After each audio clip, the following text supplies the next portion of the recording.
I first was introduced to Rory through the usual route, which is, mates, friends in school who would talk about their favourite band, and this would have been North County Dublin in like the mid-70s. So the bands that everyone were excited about then were Thin Lizzy and Rory Gallagher.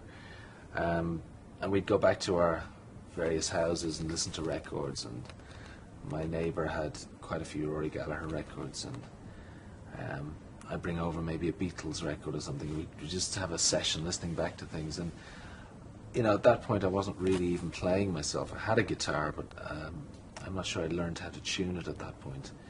But it was just a given, everyone loved Rory because he just signified something so important for kids of my era, which was, the Irish guitar player who was up there on the international stage, up there with all the greats. And so there was a great sense of pride in his achievements. And I think then the next time I really took an interest beyond that was when he played his first show in Macroom, which would have been 1978, maybe 77. I have to check the exact date. But myself and my brother and our friend next door decided we'd go down to the Macroom show. I think I was 15 at the time, and we got a kind of package ticket, which was a coach trip down the show and then a coach trip back. It was the first time I ever went to what you might call a big gig. I've been to a few small shows, but that was the first ever big gig. I remember the first edition of Hot Press was being given away. It was the first edition, so we were just trying to get it out there. And a very auspicious day out, I have to say, all around. And obviously, Rory was astonishing. It was one of those great concerts, and it was during, I think, probably the heyday of his band as well. All the best musicians were playing that day with him. So that was really it. From then I was hooked, and as I started learning how to play guitar myself, I suppose some of the first songs I would ever try and work out would have been Rory songs, and he was certainly early on. If you ever hear our first demo, there's quite a bit of influence there evident in my own style.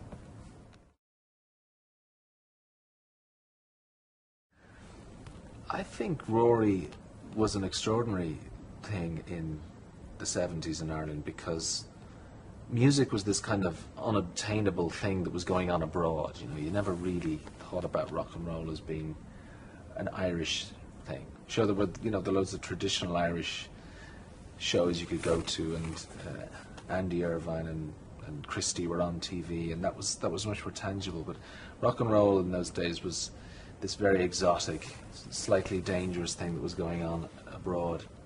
So to have Rory Gallagher on the international stage meant an incredible amount, and it certainly paved the way, I think, for a lot of young groups.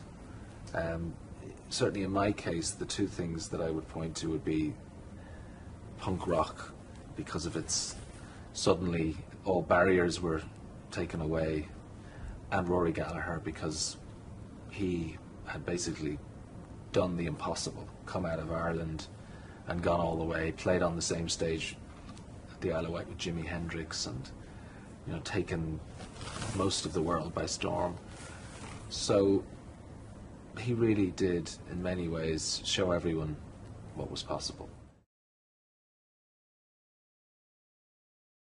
I discovered taste through another friend of my brother's who sold us a bunch of records, and I came across this album, and I didn't know it was Rory. It was quite an interesting cover, and it was a live album of Taste, and I put it on, and I just thought it was amazing. And it took me a while to put it together. That was the same guy that was Rory Gallagher.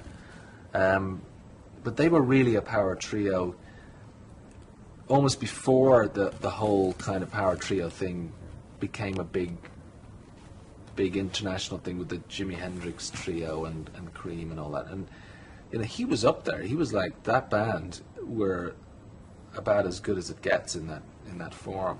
And you know, it's kind of a shame that it didn't last a bit longer, because you know, like so many times in Rory's career, you could have said that was the moment where if he'd really gone for it, he could have broken America in a much bigger way. But I really think Taste were really amazing, really ahead of their time, and probably didn't get the recognition that they deserve.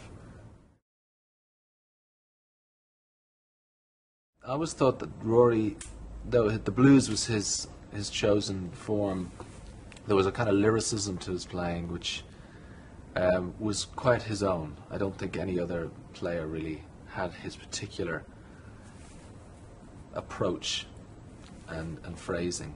And whilst I don't think he ever would have thought about it as being anything Irish, I picked up quite a lot of the Irish influence in his particular version of the blues. And as a young guitar player, I just found I was drawn to the way he played, his phrasing. I found it fascinating. I found it also accessible. You know, as much as I would sit in my bedroom for hours trying to figure out what he was doing, there was always a kind of, it wasn't showy. It was just, it had a beautiful kind of elegance to it, and there was never too many notes, or you know, there was just the right amount to get the message across.